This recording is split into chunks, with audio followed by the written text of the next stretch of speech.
to talk shows, all are made possible because of viewer support for Revelation Foundation. Thank you for making it possible.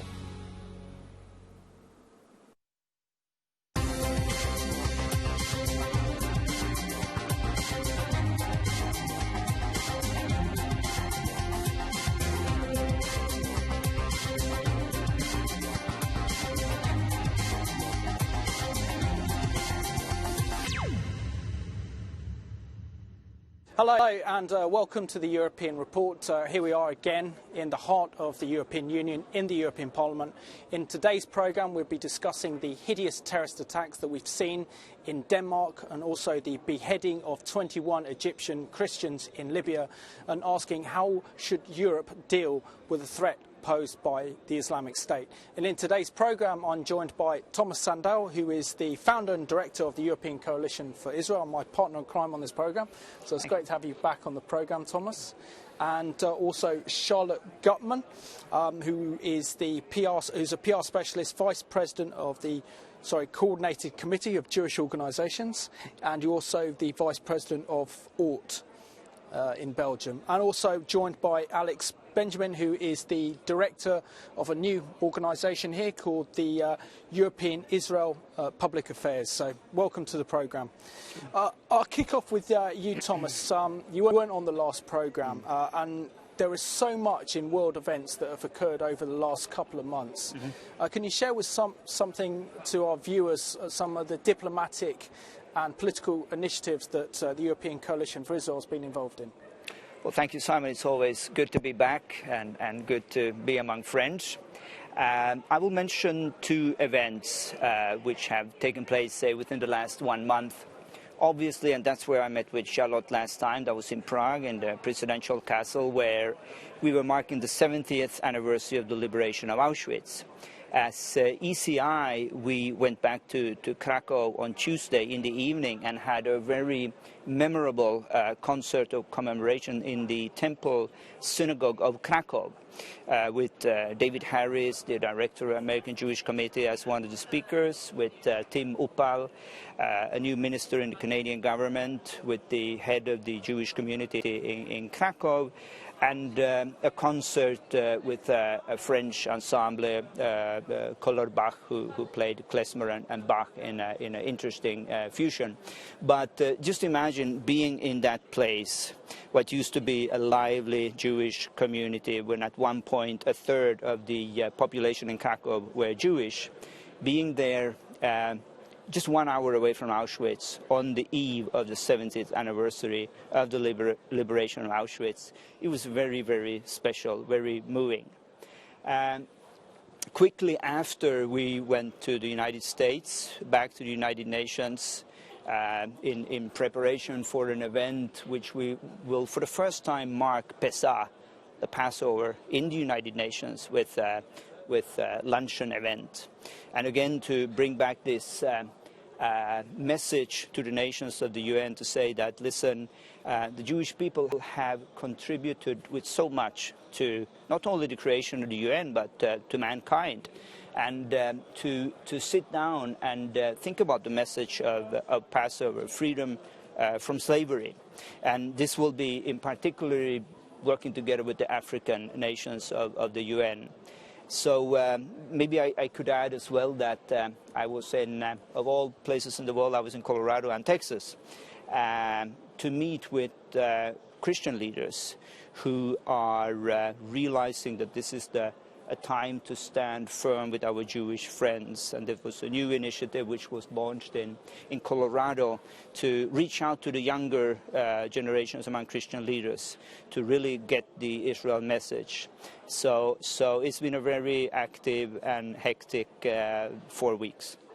Excellent. It's good to know your update, Thomas. Thank you.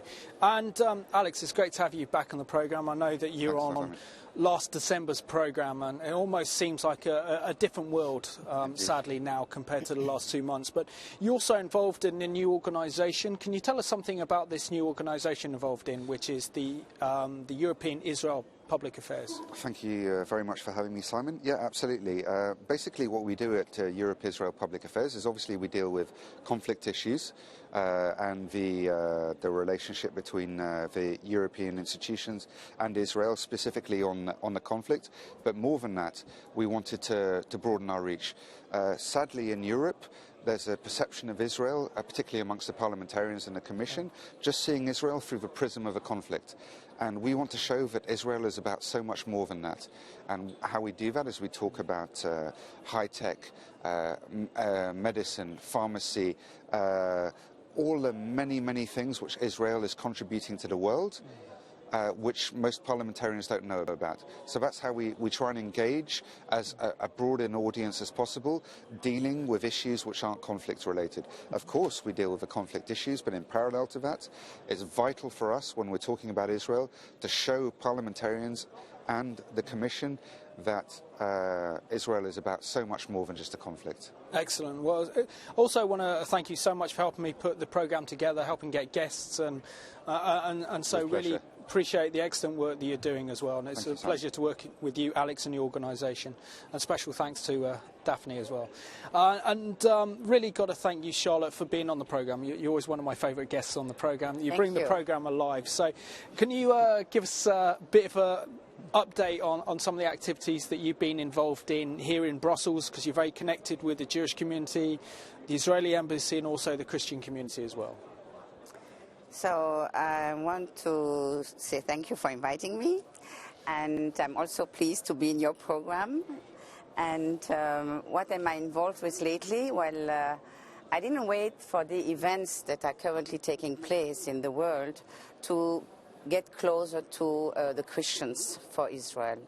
And I'm part of a committee called the Alliance, and I'm working as a Jewish participant representing ORT, which is NGO specialized in education and vocational training, and especially emphasizing technologies and scientific issues for the secondary level in high school. It's a worldwide international network of schools, and it's non-sectarian, and I think that this organization has a role to play today in a search for multicultural living together within schools. And I consider in this group, we are, for instance, what are we organizing? We're organizing in the Alliance twice a year a cultural event called Peace for Israel, Festival of Peace for Israel, and we do it once in Antwerp and once in Brussels already a few years ago. And we consider ECI, European Coalition for Israel, as our umbrella association. We take them as an example, and we want to improve our activities on the political level. Excellent, thank you for that. And in the first part of the programme, we're discussing the hideous terrorist attack that we saw in Denmark only a few weeks ago.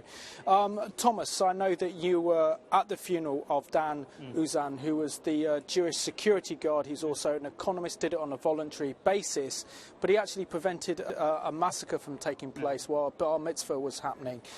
Can you share the sense of occasion at the funeral and really a sense of how the Jewish community in Copenhagen and Denmark are feeling in the light of this terrorist attack?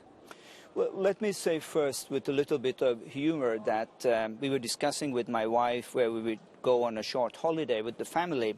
And my wife said, let's not go to Paris, let's not go to London, these are trouble spots. And of course she remembered what happened in Paris, so she said, let's go to Copenhagen. Because, you know, for us, Copenhagen illustrates really a safe haven, you know, Nordic, being away from all the conflicts in the world.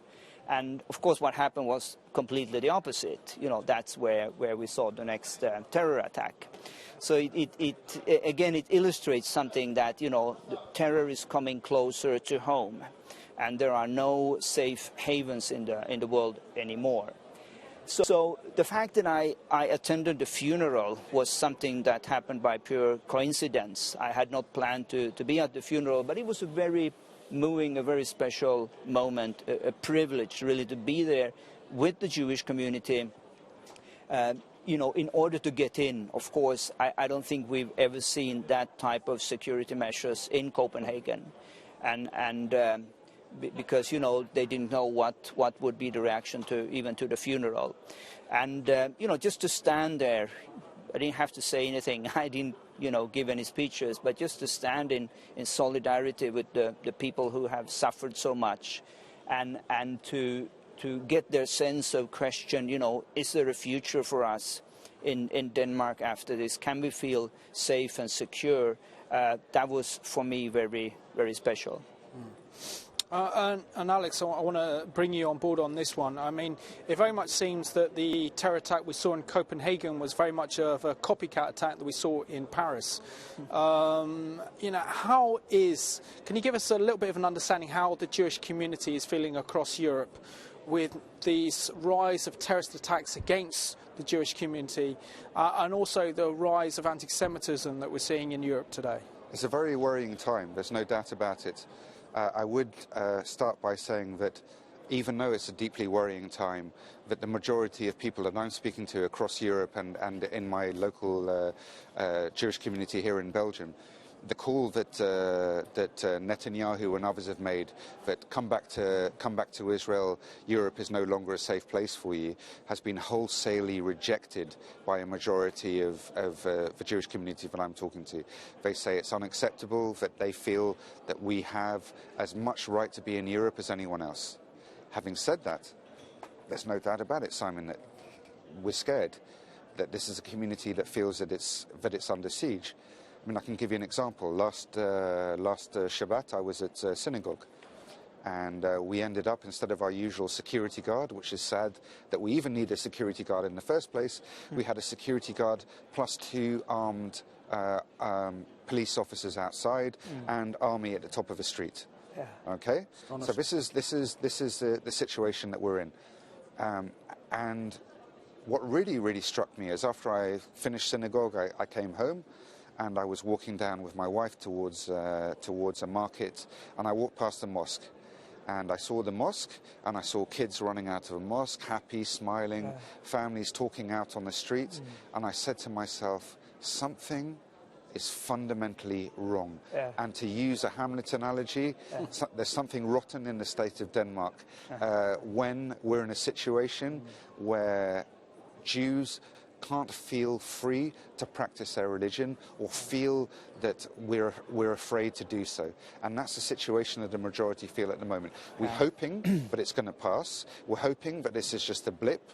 But at the same time, our history tells us that things might get worse before they get better. I hope I'm wrong. And Charlotte, maybe you feel the same way. What's the sense of feeling here in Brussels with the Jewish community, with the attack we saw in Paris and now the attack in Copenhagen, and thankfully there was a foiled attack here in Brussels last month as well. How is the Jewish community feeling in Brussels and in Belgium? And what is the future, do you think, of European Jewry? We are very concerned, to say the least. I think we are not only concerned, we are worried for the future. And I can even add that many people are afraid. Afraid to even go to the synagogue on Shabbat, afraid to participate in an activity in a community center. So we're afraid to go out and to mark our Jewish identity. So to tell the story of the Israeli journalist who walked around in Paris with the kippah, he was doing this experience a few days ago. And he came up with the conclusion that it's a dangerous thing to go around with a Jewish identification in the streets of Paris. He was insulted, he was spitted at, and so on. So we cannot show that we are Jewish anymore. You cannot.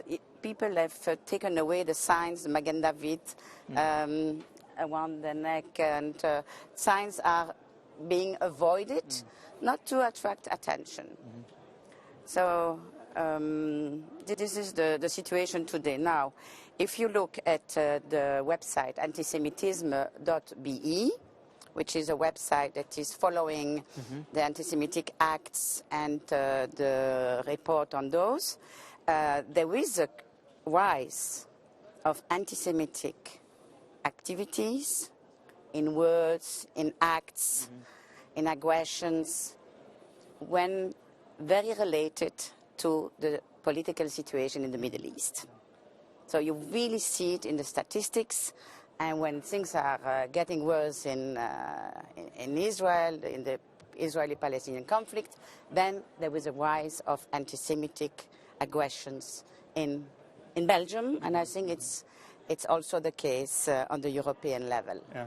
Now, I would like to read the sentence that was given in the report by European Strategic Intelligence and Security Center, ESISC, that you probably know.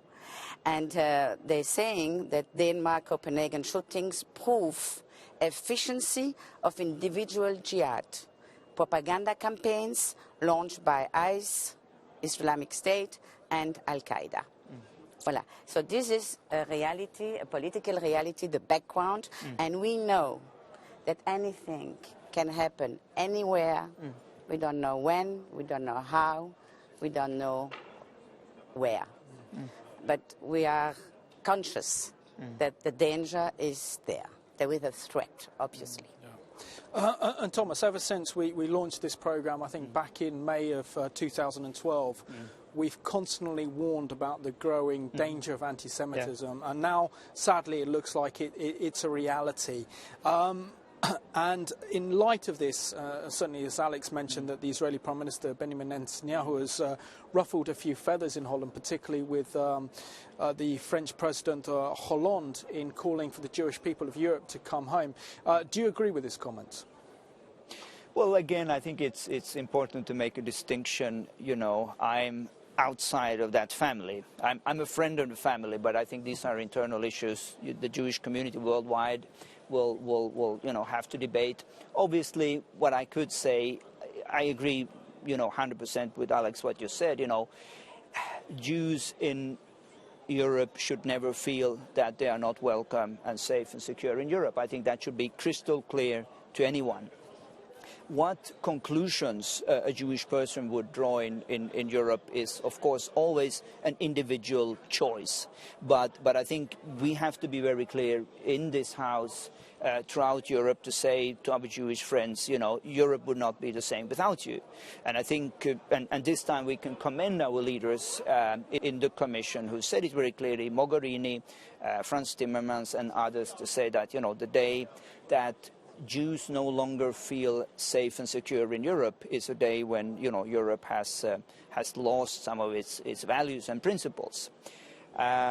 What I would say, you mentioned, we always speak about the rise of anti-Semitism. I think, and I put this on Facebook today, having returned to Brussels after a few weeks, actually 1.5 months away, that for the first time in the history of this parliament, you have armed military personnel outside the entrance of the European Parliament. For me, this is a marker. It's a marker of what Europe looks like post-Paris, post-Copenhagen. And we can have our own thoughts about if this is something which will pass away and say next time I return it will be back to normal. But I have a feeling that this might be the new reality of Europe that we have to cope with for some time to come, sadly.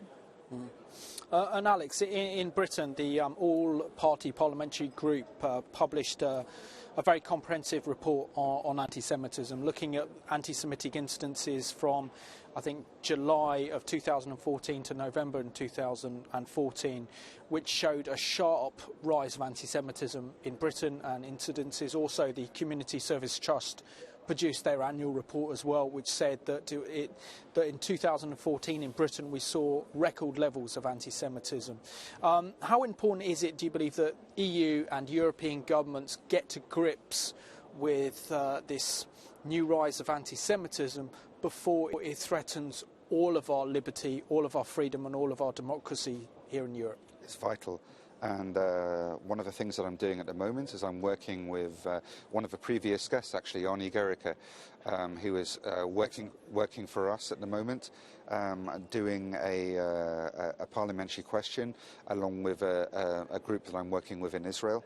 And one of the things that we want to see, which is vitally important at the moment, is a European Commission or European Parliament envoy dealing specifically with the issue of anti-Semitism and going around Europe, finding out what the prevailing attitude is, and, if needs be, calling a spade and saying, here is the root, the nucleus of a problem when it comes to anti-Semitism. Yeah.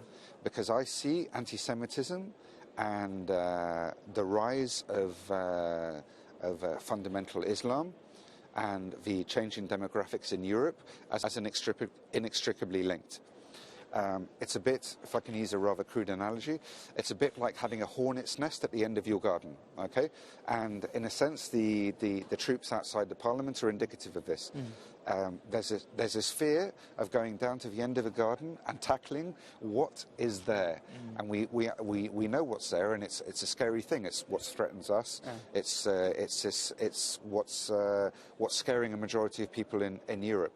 So either we tackle it and we deal with it and we call it what it is, or we're missing a trick. I think it's very, very important to actually spell out what the real causes of anti-Semitism are in Europe. I don't believe there's a sudden rise, that all of a sudden there's a peak. It's like a pressure cooker that it's suddenly boiled over. I believe that we're dealing with a situation of a changing demographic in Europe, and I think part of that changing demographic and part of a rise in sort of more radical Islam is feeding an anti-Semitic narrative. Yeah. And Alex, if our European governments, and certainly here the European Parliament, the European Commission, don't get to grips with this, what do you fear will happen to European society? Well, what I fear most is if I don't get to grips with it, we're going to be dealing with a lot more, to put it bluntly, we're going to be dealing with a lot more Jewish funerals. They have to deal with this issue. They have to tackle it head on. What they can do to deal with it is initiate a dialogue and start talking about what the issues are. Why? All of a sudden, why, because of these attacks, why are we seeing a rise in anti-Semitism? It can't just be because of Israeli actions. It can't just be because it's a facile argument to say, oh, well, it's because of Operation Protective Edge, it's because of what Israel's doing. That there's something more fundamental behind it. And it's not a very pleasant thing to do, but sometimes you need to lift up the carpet and look at the horrible things underneath it. I agree with you. And Charlotte, I mean, your expertise is in PR, media. How much do you blame the European media for the rise of anti-Semitism? And is there a knock-on effect from European media coverage of the Israeli-Palestinian conflict to the escalation and rise of anti-Semitism and also the terrorism we're seeing against Jewish and Israeli targets in Europe? Absolutely. It is terribly linked. There is no other explanation to what's going on today. And I think the program of the jihadists is very clear. They don't like Jews, they don't like Israel. Israelis are Jews, although 20% of the citizenship are Muslims, but this is forgotten in the public opinion worldwide, generally, because people don't know exactly what is Israel all about. And there are so many aspects and positive aspects that we need to promote and still, because there is a lot of ignorance about Israel. I believe that the media have a lot of responsibility, have a great responsibility. We are at the Belgian CRIF, CCOJB, about to issue a report on this subject, on this matter. It's an analytic report that was written by a professor in history in the ULB, Free University in Brussels, on behalf of the CCOJB, a request from us. It's analyzing only the Gaza war that happened last summer, 2014, the way a newspaper and the National Radio TV tackled the information about this war. It was a war. We cannot talk about the conflict. It was a war. And so this is going to be issued, and I think it's a great tool that we are going to use extensively. And I invite you to look into this report because it will be mentioned on the website of ccogb.be very soon. And this will be a terrible and fantastic asset for us to explain to the media and to get to the consciousness of the responsibility they have in this conflict. And, you know, it's the way they present it for years. I mean, I'm fighting this information for 20 years now. For 20 years, they are showing the fighters in the Middle East like in a very Manichaean way. So you have the bad guys on one side and you have the good guys on the other side. It's not as simple as that. Of course. You cannot reduce it and summarize it like that. It's much more complicated and it has much more nuances, which the media sometimes forget. And so we are in a very, very dramatic situation today because we let it go. We let it go for 20 years. And as you mentioned the reasons of anti-Semitism. Yesterday evening, I don't know if you are aware of, but yesterday evening there was a big scandal in Paris. There was a yearly dinner by the CRIF. Yeah, yeah. And the Muslim Association boycotted the dinner. They didn't attend. Why? Because the president of the CRIF simply said, Sorry, can you explain who CRIF are to our viewers? CRIF is the community, the Jewish community of France. Excellent. The association representing the Jewish community in France. And they have a yearly event that is attended by 1,500 VIPs, all the political... Sarkozy was there. yes, all Yeah, the yeah. politicians are Yeah. there. It's a very have-to-be place for the people who are opinion leaders in France. And so why did the Muslim Association boycott this dinner yesterday evening? And they attended this dinner for years. Simply because Mr. Kuckerman said, he said, the terrorist attacks are made by young Muslims. And they were offended.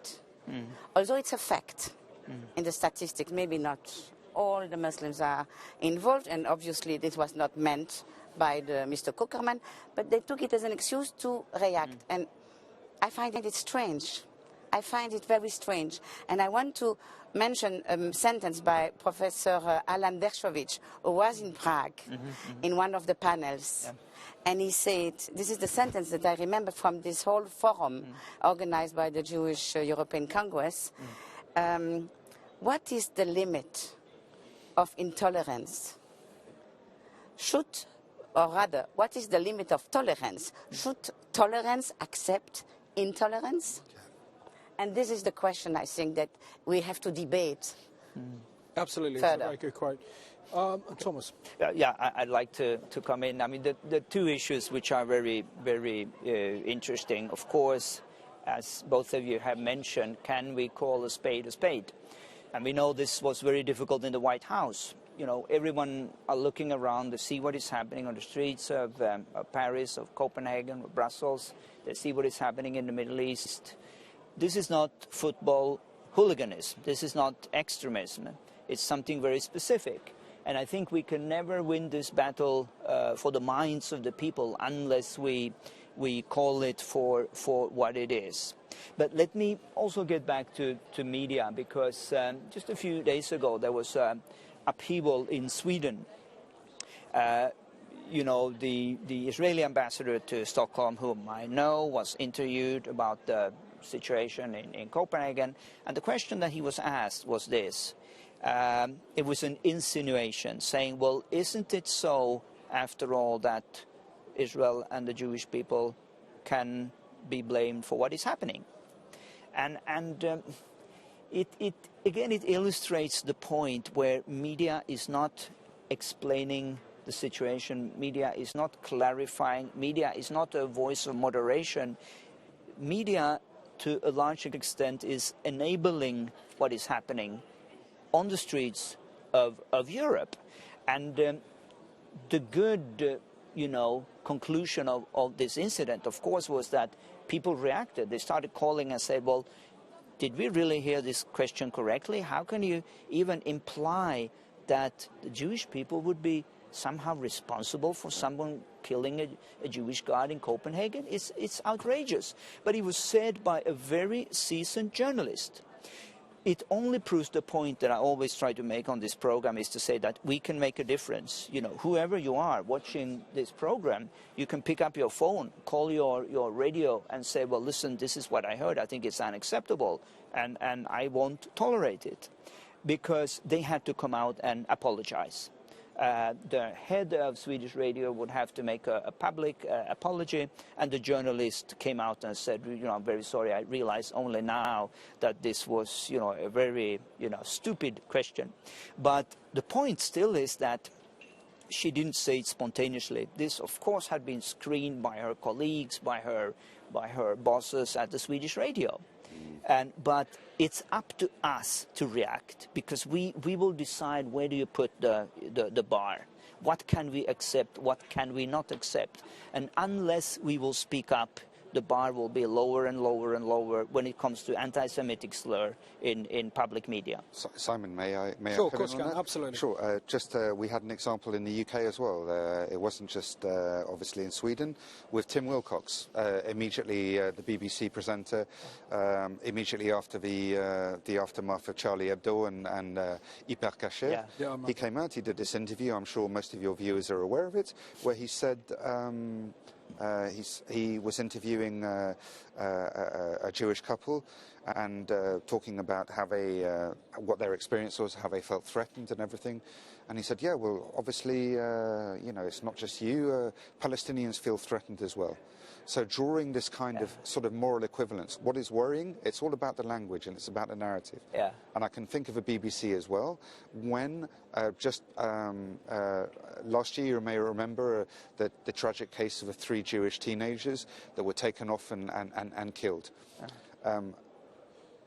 Murdered is what most people would say. They were murdered. The BBC reported that they were killed, not by terrorists, but by militants. This is the kind of language that we're dealing with. That's quite strong for the BBC. It's usually gunmen. But this is the kind of language that we're dealing with. Just to reinforce my point, and I think Thomas is with me on this, the idea of calling a spade a spade. Either we call it what it is, or we just roll over and take it. I think this is very, very important to draw a line under the narrative and say, hold on, it's no longer to call terrorism militants. It's no longer acceptable to call murders killings or deaths. We have to call it and say it how it is. Absolutely. And maybe the best way we can describe this, of what you said there, Alex, is really to say that the Jews were responsible for the rise of Nazism across Europe. And we've got to look at the ideology and say, no, the Jews are the victims of this. They're not the cause of this. And one thing that's not being really tackled or dealt with is the threat that if we don't tackle anti-Semitism and we don't tackle it head-on like you suggested earlier, then what this is going to cause is that this is a threat to the whole of European society. We see now that Belgian paratroopers are outside Jewish synagogues in Belgium and community centres. There are armed guards outside this parliament now. Where's it going to stop? Because it's the same disease. These same people that are peddling this evil ideology have one goal and one goal only, and that's to create an Islamic caliphate, an Islamic world government under their control. They will not tolerate anyone else. And we've seen that with ISIS, for example, that they won't tolerate any other Muslim who don't hold the same ideology as them. Absolutely. So really, Europe again is in the threshold of facing an ideology like Nazism that's spreading right across Europe, and there's this indifference and apathy to confront it. Again, if I can just draw the analogy, and I'll be very short. I use the analogy deliberately about the hornet's nest at the end of a garden. And I would say that either you protect your house and you stop the hornets from flying in, like we have outside the Commission, like we have outside the Parliament, or whatever. That is a short-term solution. The hornets are still going to be there. So do you go down to the end of a garden and you try and deal with a nest? Or do you just try and protect yourself in the house and say, well, listen, I'm too scared to go down there. I might get stung. I don't know what's going to happen. But all I can do is stop them from getting in the house. I know it's a very simplistic analysis, but I believe this is the fundamental problem, is that we're in a defensive mode and we're not willing, or there's a fear at European level to actually admit or tackle that what we are actually dealing with. And that's the scariest part of it all, that there's a fundamental fear or a recalcitrance to actually deal with what we're talking about. No, I agree. And I just want to bring you on this one, on Charlotte. Now, you're a daughter of a Holocaust survivor. Your father was a Holocaust survivor. Does the times in which we're living now feel something like the stories that your father told of what happened in Germany in the 1930s and 40s? I can only tell you that when the second Intifada started, and there was a dramatic anti-Israeli atmosphere around the world that started like nothing after the Mohammed al-Dura story, which became the symbol, of the second Intifada. He told me the atmosphere is the same like in Berlin in the 30s. And he came up with his feelings. He was living in Berlin since he was born. And the family had been in Berlin, fought in the First World War in the German army and so on. So there were Germans before being Jewish. There were Jews, German Jews. That's it. And so it was very impressive to hear it from him. But I could not contradict him because these were his feelings. That's how he felt it.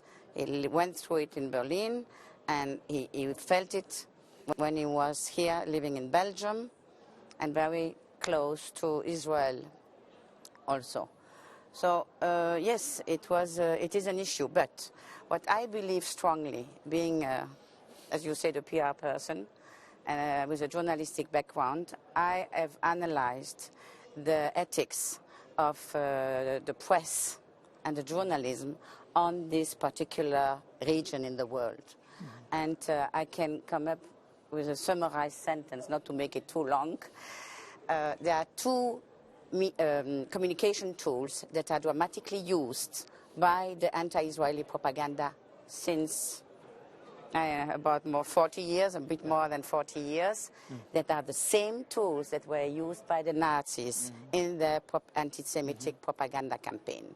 First, the lies, and Goebbels said, the bigger the lie, the better it will be accepted, and the more you repeat a lie, in the end people will start to believe in it. And the second is the turn speech. What is the turn speech?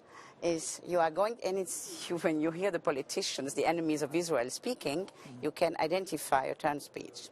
They are going to blame Israel for whatever they are doing in fact. And this is a tricky, vicious way of communicating. But that's it. To summarize it, we are in a situation, in a messy situation, just because of the lies on Israel, on Israelis, on Jews, and the turn speech. And we are not responsible for the problems in the world. Who are we? We are almost nobody. We are almost non-existent.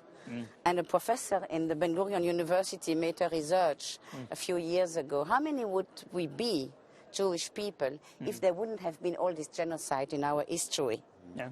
Well, we would have been today around 250 million people. And we are not even 10% of it.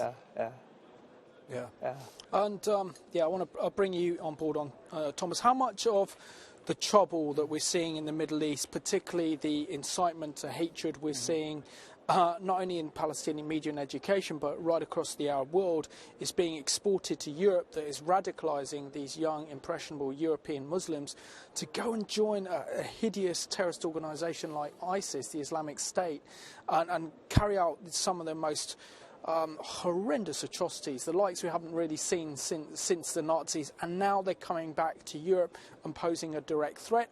I mean, I can give you a recent report that I read last month that stated that in Belgium alone it takes 25 police officers to monitor one terror suspect who's come back from being part of ISIS in Iraq and Syria. So surely our security forces need to do more, but also isn't there a need to wake the European public up regarding its apathy and complacency regarding the true nature of the threat that we face from the Islamic State here in Europe? Yeah, of course, we have to differentiate. The European Union is not financing the Islamic State, but they are financing something else. They're financing the Palestinian Authority.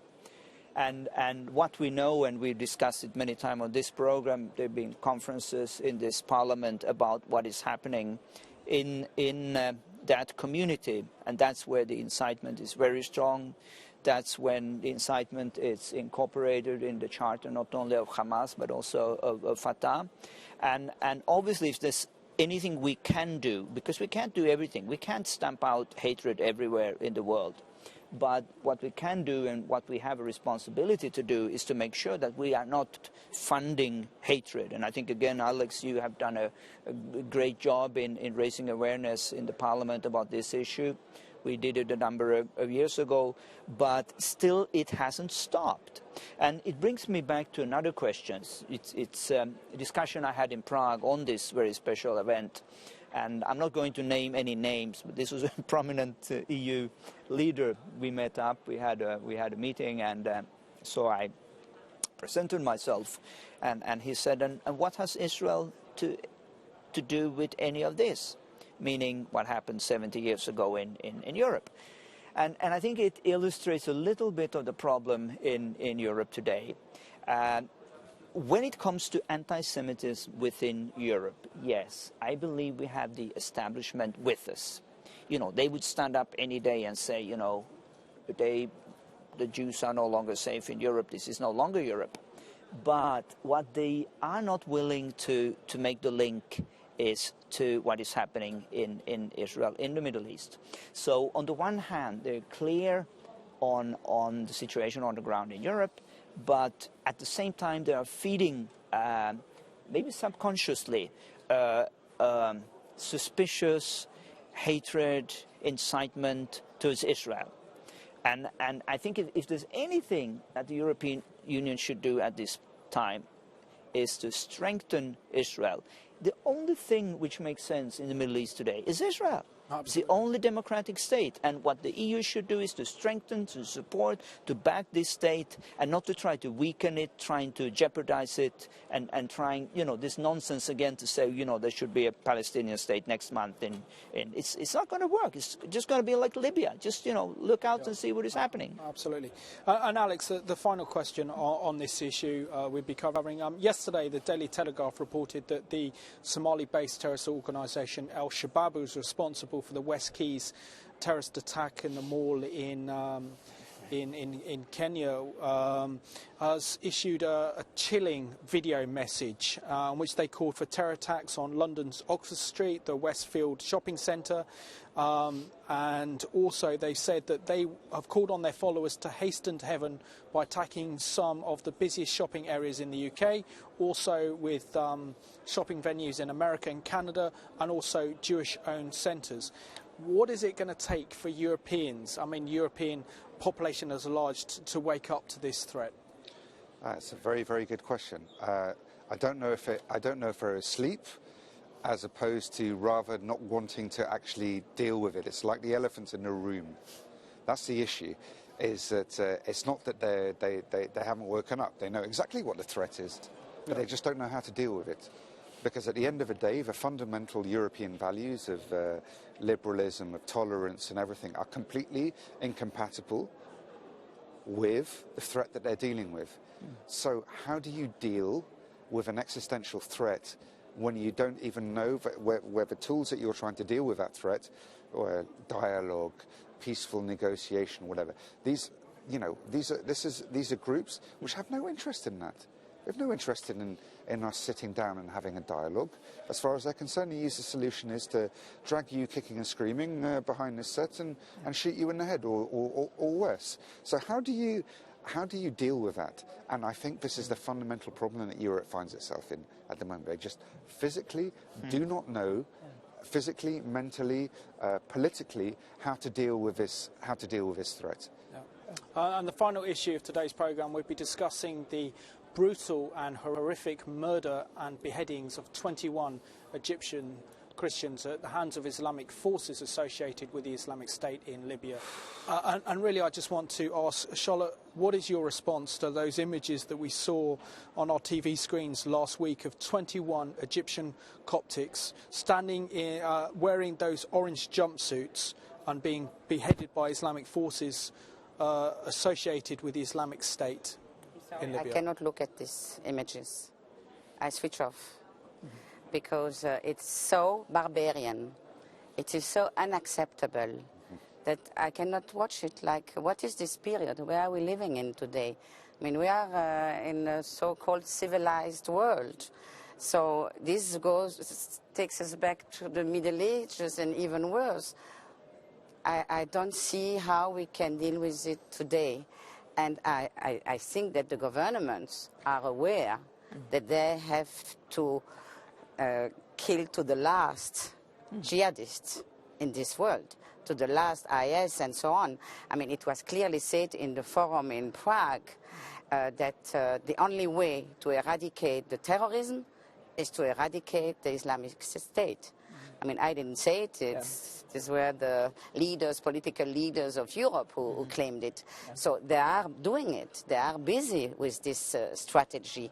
And I hope it will be successful somehow, because you cannot live being afraid all the time.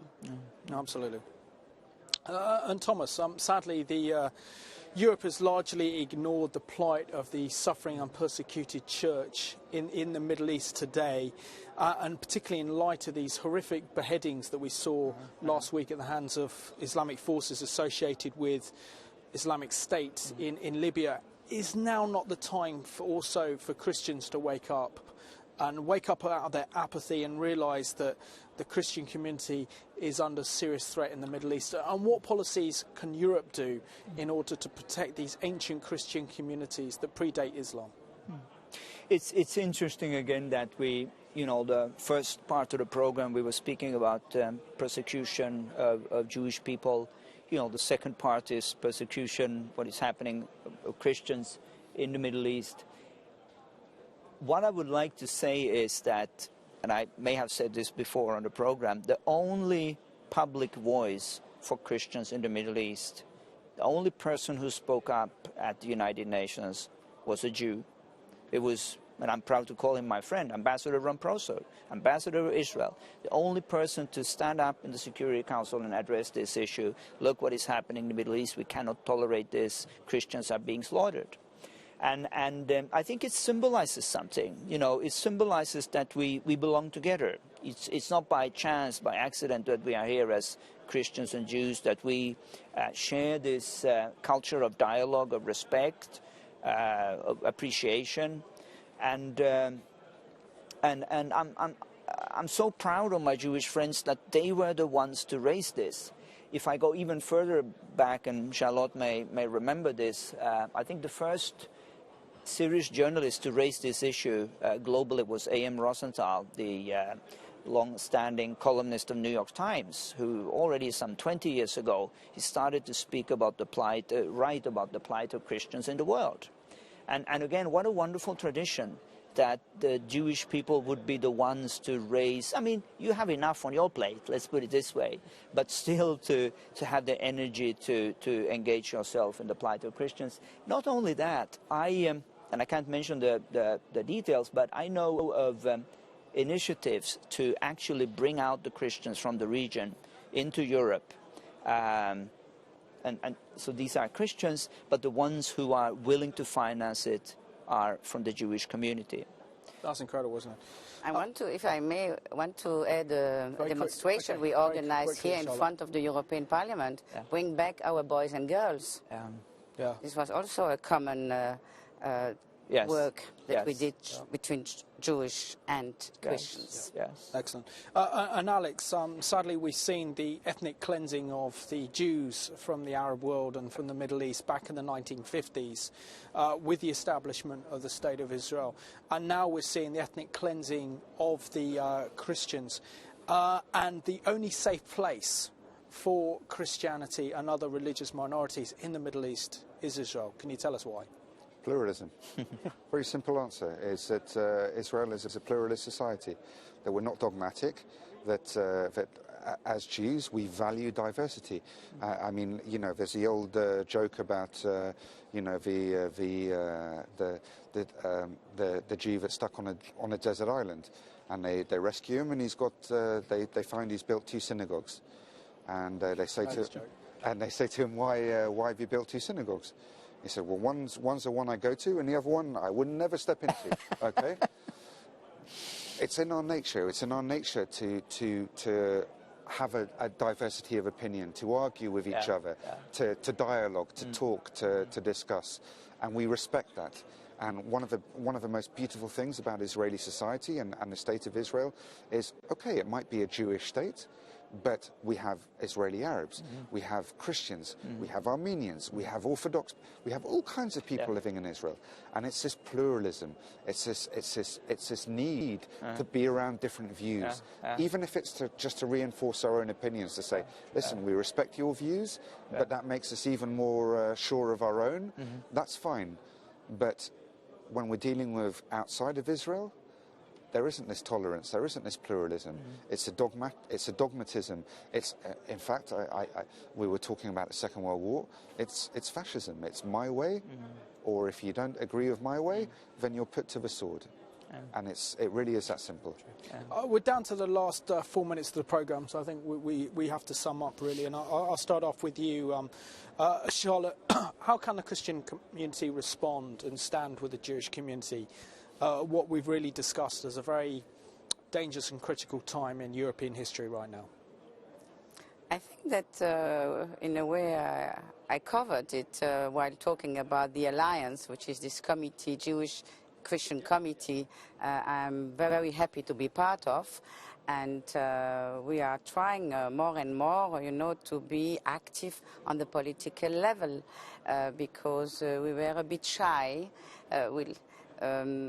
ECI is more present and more active, and we would like to adapt our activities to your speed and dynamism. Thank you. Excellent. And I just want to say this personally to both you, Alex, and also to you, Charlotte, that you know, times are getting tough. We see that the Jewish community is under siege. You know, this is a time that we, and I'm also sure that Thomas would conclude as well, that, you know, we're standing with you. You're not alone. This is why we do this programme, to give Israel and the Jewish people a voice, to explain the issues that the rest of the mainstream media are failing to tackle because they don't want to tackle it. So we want to tackle this head on, so that the world can say that they weren't ignorant. They were ignorant in the 1930s, but we can't say that today. Well, Absolutely. Thank you very much. It's much appreciated. Yes, and I must say, in every single meeting we have with the Christians, with the Alliance Committee, I'm so moved by the kindness of people, by the openness of the people, by the will to cooperate, to do something. It's, for me, very, very moving. Absolutely. That's a pleasure. An agreement. And Thomas, do you want to add something to this? Well, last point, as you said, I think this is very important, that we actually can make a difference. We should never lose sight of this simple fact. This is what brings me to the office for the last 12 years. I would not continue to do the work that I'm doing if I didn't have a sense that I can make a difference, you know, you can make a difference. Together we can actually achieve something. And maybe even last point, it was so moving in the synagogue in Krakow when David Harris spoke, and he said, you know, I hate this word tolerance. You know, of course, I just don't want to be tolerated as a Jew. You know, one day I want to be accepted, but perhaps even better than that, I want to be loved. And afterwards I thought, why didn't I say in the synagogue, you know, David, listen, I love you, brother. So I can say it here now, Alex, and you know, Charlotte, you know, we love you as brothers and as Christians. So now it's said, on the record. Toda rabba. Thank you very much. Thank you. I just want to thank you so much for joining us on this Middle East report, and hopefully we'll produce a programme one day that's actually positive and upbeat. But at the moment, I think this programme sends out a warning and a wake-up call, particularly to our viewers and others watching, of the critical situation that we're facing here today in Europe. And I just want to thank you for watching today's European report. As we've discussed today, in the light of recent terrorist attacks against the Jewish communities, both in Paris and also now in Denmark, that we don't know what city's next, but one thing we do know is that we have to be resolute in the face of evil, and that we need to stand up against the evil that is anti-Semitism and confront it where we see it. Apathy and indifference is no longer an option in these times. So thank you for watching today's European report.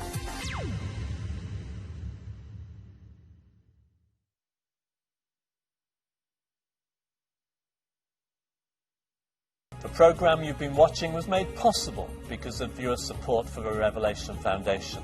Programmes take time, effort and money. If you'd like to make similar programmes possible, then please send your gift to the Revelation Foundation. The details are on the screen.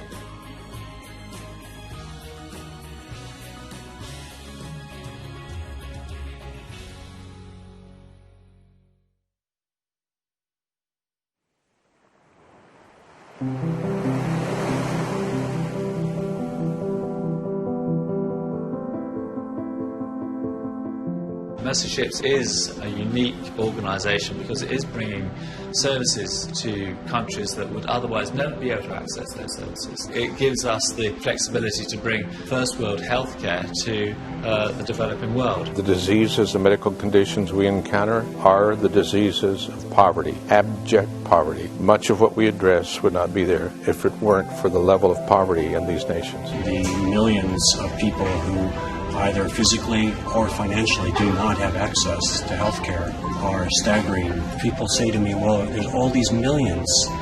How do you think you can change that? We can change the individuals one life at a time.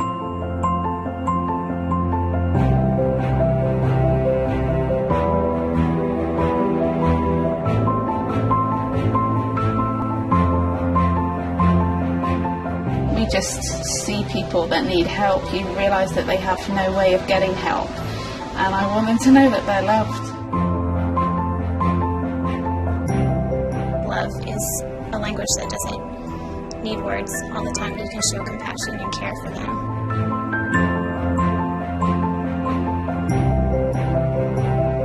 We are volunteers, and I think that's part of what makes it beautiful. The people come to here with just a heart to serve and a heart to make a difference, and so that makes it a great environment. See a bit more?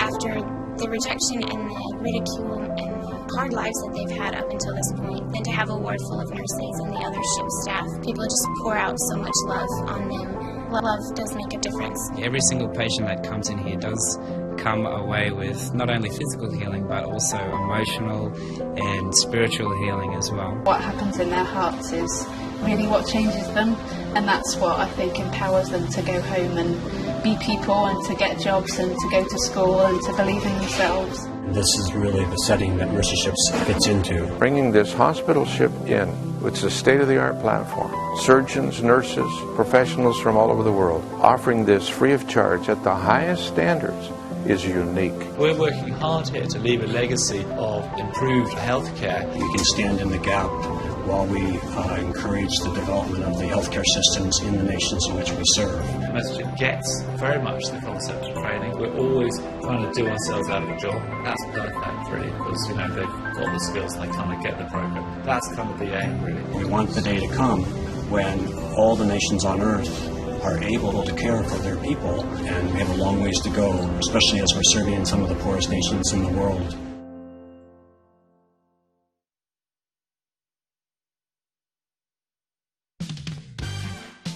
Hello, I'm Bishop T.D. Jakes, the senior pastor of the Potter's House in Dallas, Texas, in the USA, and you are watching Revelation TV, the church without walls. Keep your eyes on the screen. I declare unto you, the best is yet to come.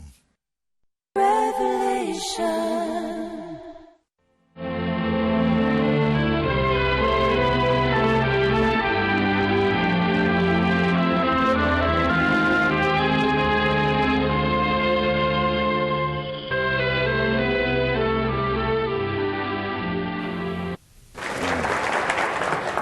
First of all, Ruth and I are going to make a proclamation which is taken from 1 Peter chapter 5, beginning at verse 6, I think. 5, 6, something like that. It's more lengthy than with the ones we've been making, and its theme is humbling ourselves. Are you there? God resists the proud, but gives grace to the humble. Therefore we humble ourselves under the mighty hand of God, that he may exalt us in due